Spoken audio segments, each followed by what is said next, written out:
Sejam bem-vindos. Hoje um bate-papo aí sobre política, sobre a forma de governo aqui na Holanda, sobre monarquia, sobre parlamentarismo. Não faz essa cara de complicado, que não é complicado. Eu convidei uma especialista no assunto para explicar para vocês como que funciona aqui na Holanda. Convidei a Raquel Rocha, ela é advogada, mestre em Direito Internacional, também aí é autora do Leis pelo Mundo. Se você não segue a Raquel no Instagram, siga aí, Leis pelo Mundo. Raquel, seja bem-vinda. Obrigada, Ana. Um prazer enorme, falando aqui do Brasil, reencontrar vocês na Holanda. Deixa eu te perguntar uma coisa. Aqui nós temos, né, quando a gente fala em forma de governo, aqui na Holanda, nós temos a monarquia. Então, para quem não sabe, nós temos rei, rainha, princesas e tudo mais. Se você assistiu The Crown, temos The Crown holandês. Não temos não a série de verdade aqui. Mas aí quando a gente fala em sistema de governo, nós temos o sistema parlamentar. Como é que funciona isso, né? Porque eu acho que a maioria das pessoas que nos assistem estão no Brasil, tem muitos portugueses também. Oi, gente, obrigada pela atenção. Mas no Brasil é completamente diferente. Como é que funciona essa história de monarquia e parlamentarismo? Essa história sempre fascina, né, Ana? Quando a gente fala rei, rainha, todo mundo já pensa nos contos de fadas, as princesas. Aí tá aí o The Crown, que mostra um pouquinho diferente tudo, né? Fica todo mundo, não sei se é tão bom assim, né? Mas como tudo começou? Então, na história, a gente vem observando que os estados foram se organizando. Então, primeiro as conquistas, não tinha o território formado, né? Então tem aquela frase do rei francês, né? O estado sou eu, a concentração tudo nas mãos de uma só pessoa.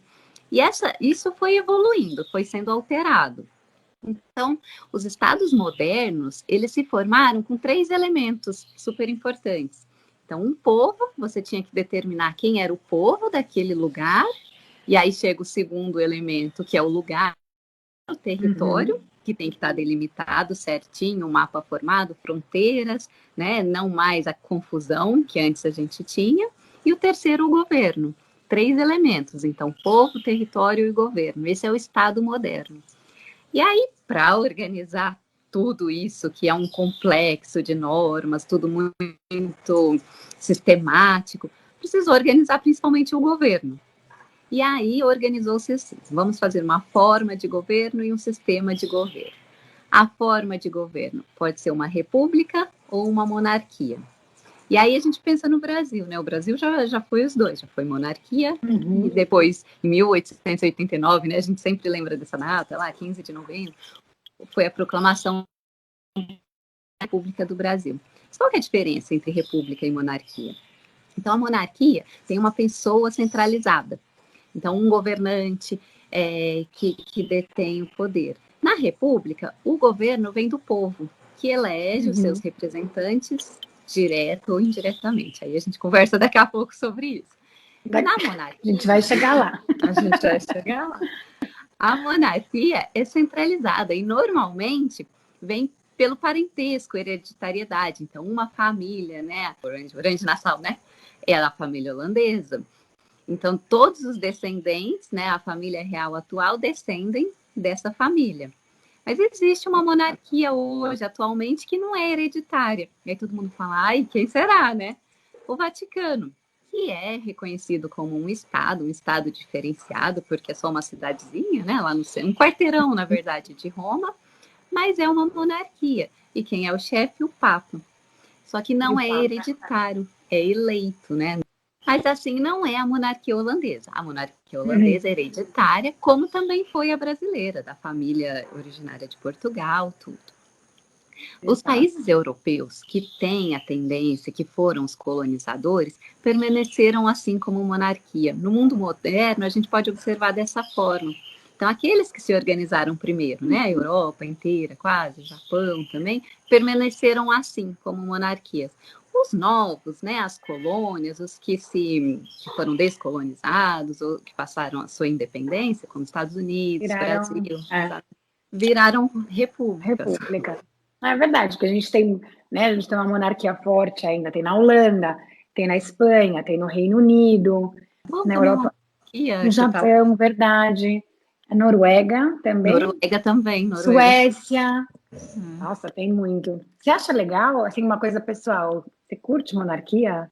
Eu não há, assim, a tradição é muito interessante, porque tem Uhum, coisas que eu acho que tradição funcionam bem.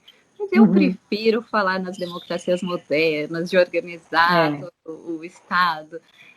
Às vezes a gente pensa no rei como uma figura estática, né? Mas eu fico um pouco assim, falando, ai, e né, essa remuneração que eles têm, é necessário tudo isso? Eu penso é, pelo lado prático. eu também, eu penso exatamente. Eu acho lindo, eu assisti o The Crown completo, todinho, eu acho maravilhoso, mas na prática, eu acho assim, a família real holandesa tem uma força muito grande, eu acho que eles criaram aí uma estratégia mesmo de PR, sabe, de relações públicas, eles têm um valor muito grande para os outros países, na questão de relacionamento, acho que principalmente depois que o Willem Alexander casou com a Máxima, que é a nossa Ai, rainha adoro essa argentina. história, porque eu tava aí Eu, não, na eu sou transição. fã da Máxima, mesmo porque eu acho ela linda, os vestidos e papapá. E é Mas assim, Argentina! é Argentina, ali, vizinha, entendeu? Eu acho assim maravilhoso, mas na hora do vamos ver, na questão, acho que de comandar, de dirigir um país, da questão política, eu acho muito ultrapassado. Porque é justamente isso, como é que o cara que é o filho da rainha, que herdou, nanana, sabe? Acho que não tem, acho que é muito, não é atual, não é dos dias de hoje. Mas eu acho, então, apesar dessa coisa, de ter essa coisa meio de conto de fada, de achar muito bonito, eu acho muito desatual. Eu acho que é muito não condizente com os dias de hoje. E ainda mais quando agora que a princesa Amália, que é a filha mais velha, ela completou 18 anos no ano passado, ela recebe uma bolsa aí de 1,6 milhões, sabe, de euros ao ano. Quando você me chamou para a gente conversar, eu falei, deixa eu ver quanto recebe, porque isso era a minha curiosidade. E, nossa, Ana, eu achei que o gasto total com a família real holandesa é uma das maiores da Europa inteira. Eu acho que é maior do que do Reino Unido, porque chega a mais de 5 milhões de euros anual, né, entre gastos pessoais e porque tem a remuneração pessoal, aí tem aquela divisão com os gastos do pessoal, né, de todos que trabalham, tudo. Aí eu até assustei, porque eu falei assim, realmente é muito alto, né? É muito alto. E assim, teve uma crítica muito grande aqui, depois do aniversário da Amália, o pessoal questionando mesmo, como uma menina de 18, uma jovem, né, de 18 anos, uma jovem adulta aí, 18 anos, como que ela possui um salário que não é nada condizente com o resto do país, sabe? É um absurdo. E o que ela vai fazer com esse dinheiro? Porque o dinheiro para ela não é para ela gastar em viagem, né? Digamos assim, é para ela montar a equipe dela como princesa e futura rainha um dia, enfim. Tem um porquê, tem um argumento, mas eu acho que o argumento é muito fora da casinha, sabe? Mas É o eu acho que no começo ela resquício, né, dos plebeus e da alta, assim, é muito fora. é muito fora, é muito fora. E deixa eu te perguntar uma coisa. Falando aí do rei, né? O rei não é o presidente do país, Então, ele é. vamos voltar lá. Então, a gente estava Vou voltar. falando, né, que o governo, ele pode ter uma forma de governo, república ou monarquia, mas também tem o sistema de governo, que pode ser Tá. parlamentarismo ou presidencialismo. Aqui no Brasil, nós somos uma república presidencialismo. Uma só pessoa, basta lá, o chefe de governo e o chefe de Estado, a mesma pessoa. Na Holanda, não. Vocês, né, optaram constitucionalmente pelo parlamentarismo, que tem. Então, tem o rei, o monarca, mas quem é o chefe de governo é o primeiro-ministro, que vocês chamam como a Iana fala em holandês. Mark Rutte. Mark Rutte, que é o prime minister em inglês, o primeiro-ministro. E é ele quem tem a função primordial, né? É ele quem organiza todo o governo, ele que organiza como funciona, gere, né? O Estado administra. Apesar de que o rei assina junto com ele todos os atos, mas quem decide é ele. Lá no The Crown, né, a gente vê sempre as reuniões, né, da rainha do primeiro-ministro, passou por tantos primeiros ministros, né, sempre naquela reunião ali formal com a campainha. Tanto que aqui na Holanda, eu acho que, bom, você acompanhou porque a gente chegou a conversar sobre isso, mas eu não sei quem acompanhou, quem não acompanhou. Tem um vídeo meu sobre isso no IGTV, que foi naquela sexta-feira, quando o gabinete caiu. O gabinete na Holanda caiu. Nesse momento, nós temos um gabinete demissionário, que é um gabinete provisório. Mas, Ana, isso foi notícia no mundo inteiro, porque ninguém imaginava que fosse cair. Assim, foi muito doido. Foi assim, nossa, foi uma sexta-feira. Eu que amo notícia, eu paro, eu não consigo fazer mais nada. Adoro, então, quando você pega o jornal e começa a falar, eu quero ler essa. Imaginei eu trabalhando aqui com as minhas coisas e meu telefone, plim, plim, plim, eu, caramba, porque eu tenho ativado as notícias, né? Então, quando é uma notícia muito bombástica, eu recebo um plim. Eu recebi 50 plins, eu, caramba. Eu parei, comecei a assistir tudo. E foi assim, foi muito... o que me marcou muito, e eu acho que foi aí também para o noticiário internacional, foi aquela cena do Rutte na bicicletinha, indo na bicicleta até o Palácio Real com a cartinha de renúncia. Tipo, ele, o primeiro-ministro, como a gente chama aqui, ministro-presidente holandês, com a cartinha de demissão para o rei. Imagina você indo pedir demissão para o seu chefe, ele aí com a cartinha, indo lá com a bicicleta. Nesse momento, a gente está com esse governo provisório, o primeiro-ministro continua lá e os seus ministros também até as eleições. Teremos eleições agora dia 17 de março. Logo, né? Logo. E também, assim, foi muito questionado também essa questão do... ele tá pedindo, ele tá renunciando mesmo, isso é de verdade ou não? Porque teve um... bom, para quem não assistiu, assiste aquele vídeo lá, porque é muito... Não dá para explicar tudo agora, mas teve um escândalo dos benefícios, e aí o governo assumiu a responsabilidade, com isso pediu a demissão. Mas pediu demissão quando? Em meados de janeiro, sendo que agora, metade de março, tem eleição. Então, não sei, vamos ficar aí no meio termo, não sei. Mas o Rutte renunciou. Mas ele está concorrendo às próximas eleições? Sim, porque ele é líder do partido dele. Acho que eleição é uma coisa muito doida aqui também. Porque no Brasil a gente está acostumado... Desse quesito, a gente, né, não pode nem falar. Não. Parece que o mundo está agitado no quesito eleição. Mas eu digo assim, no Brasil a eleição é direta, então você escolhe o teu líder, você escolhe quem vai ser o chefe do governo, né? Se a gente está falando em eleições presidenciais. Aqui na Holanda a gente vai ter agora, em março, as eleições do parlamento, que acontecem também a cada 4 anos, onde nós vamos indiretamente eleger 150 pessoas, candidatos, enfim, representantes, acho que é a palavra melhor aí, representantes do parlamento. Mas você não escolhe, eu quero que o cara X vá, ou a mulher Y, não é bem assim. Então, lá quando a gente estava conversando sobre a formação do Estado, a norma, né, que regulamenta tudo isso que está escrito no mundo moderno são as constituições. Então, a Constituição holandesa determinou dessa forma. A Constituição holandesa também é recente, é da década de 80, a grande alteração aí, assim como a brasileira. E nas democracias modernas, né, então tem que estar tudo muito claro, muito certinho.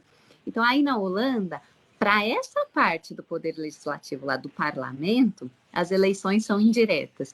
Aí a gente lembra agora das eleições do Biden nos Estados Unidos. Que confusão, porque também é eleição indireta. E para nós, brasileiros, como a gente não tem essa forma, porque a nossa Constituição falou que o nosso voto é direto, secreto, universal, voto direto. A gente vota no representante. Não, para vocês ir lá, por exemplo, para os Estados Unidos, você elege um representante de um partido, né, formalmente estabelecido pelo partido, então você sabe quem vai ser esse. Mas quem vai formar a Câmara Alta, a Câmara Baixa da Holanda, você só vai saber nas eleições que eles decidirem, né? No próximo capítulo. Exato. E para nós fica um tanto assim, ai, mas eu quero votar naquele já direto. Não, você tem que confiar no seu representante. No seu partido também, né? Eu acho que aqui é muito... Quando você vê o que a gente vê, né? Agora tá tendo bastante propaganda eleitoral. Se bem que esse ano eu tô achando muito calmo tudo. Tá muito leve. Você quase não nota. Tá muito estranho. Tá tudo muito estranho. Mas tá super perto, né? Mas o que a gente vê, assim, né? As propagandas eleitorais, a gente vê o líder de um partido X, ele ou ela, fazendo a propaganda do partido, tentando convencer as pessoas, mas é isso, então você tem que pensar, pô, eu confio nessa mulher, ou eu confio no que esse cara tá falando, eu acredito nesse partido, então eu voto nele, e aí, você não sabe sorte, né, que vem. Quem que vai, vem, é muito doido, né, eu acho super, super estranho. Ana, você nota aí na Holanda, assim, que as pessoas andam polarizadas? Porque, aqui no Brasil, nos Estados Unidos eu também via muito isso, as pessoas estavam tão, assim, sabe, não aceitando opiniões diversas, principalmente na política, né, que é o... Eu acho que na política aqui menos, o que tem polarizado mais foi a questão do Covid desde o ano passado. Eu acho que Corona ajudou aí para polarizar, porque né, a gente hoje o partido, o Rutte é do VVD. Então aí você vê uma certa polarização do pessoal que sempre votou e agora não está de acordo com as medidas dele em relação ao Corona, então aí rola uma discussão maior. Mas eu acho que a política em si é menos polarizada, eu acho que porque também a gente tem muito mais partidos. Não sei, assim, eu acho que nos Estados Unidos é muito... Nos Estados Unidos você tem os democratas e os republicanos, acabou. Você escolhe, você quer azul ou amarelo, entendeu? Você quer rosa ou vermelho, acabou. Não tem muito, enfim, tem muita opção. Aqui você tem um arco-íris inteiro. A gente tem partido até dos animais aqui, né? Protesto de vira. É super sério, que eles, no caso deles, eles além das pessoas, eles são muito dos animais, natureza, preservação. Tem um fundo, mas tem, por exemplo, tem o 50 Plus, o partido das pessoas de 50 anos ou mais. Então é um arco-íris inteiro aqui. Sempre, né? Então, realmente, a diversidade na Holanda. Exato, diversidade sempre. Esse é maravilhoso, mas eu acho que isso ajuda a polarizar menos.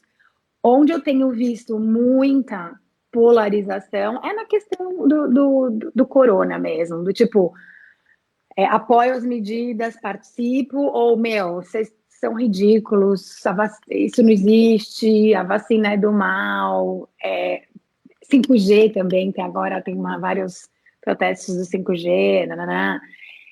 Então, é isso que eu vejo a polarização. No mais, eu acho que é bem ok aqui. Eu acho super legal assistir os debates. Acho que eles são bem afiados sempre, adoro. Porque o holandês é muito direto. É um pá, pá, pá, pá. É muito legal. Mas não, é sem drama.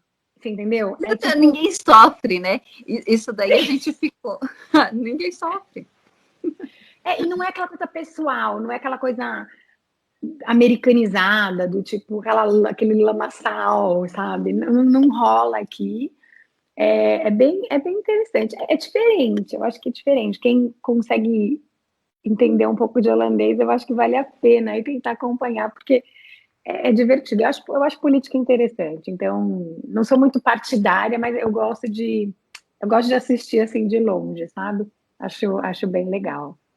Raquel, muito obrigada, que delícia conversar com você. Vamos combinar o seguinte, dependendo aqui das dúvidas, comentários do pessoal, você volta, a gente bate mais um papo sobre monarquia. Claro, uma delícia, parece que a gente está tomando café juntas aqui, do ladinho, uma da outra, adorei. né? Muito obrigada pela sua participação. Pessoal, obrigada aí por ter assistido o vídeo. Espero que vocês tenham gostado, espero que tenha esclarecido alguma dúvida. Se ficou alguma pergunta, deixa aqui nos comentários que a gente continua o nosso bate-papo. Gente, obrigada e até o próximo vídeo. Tchau, tchau.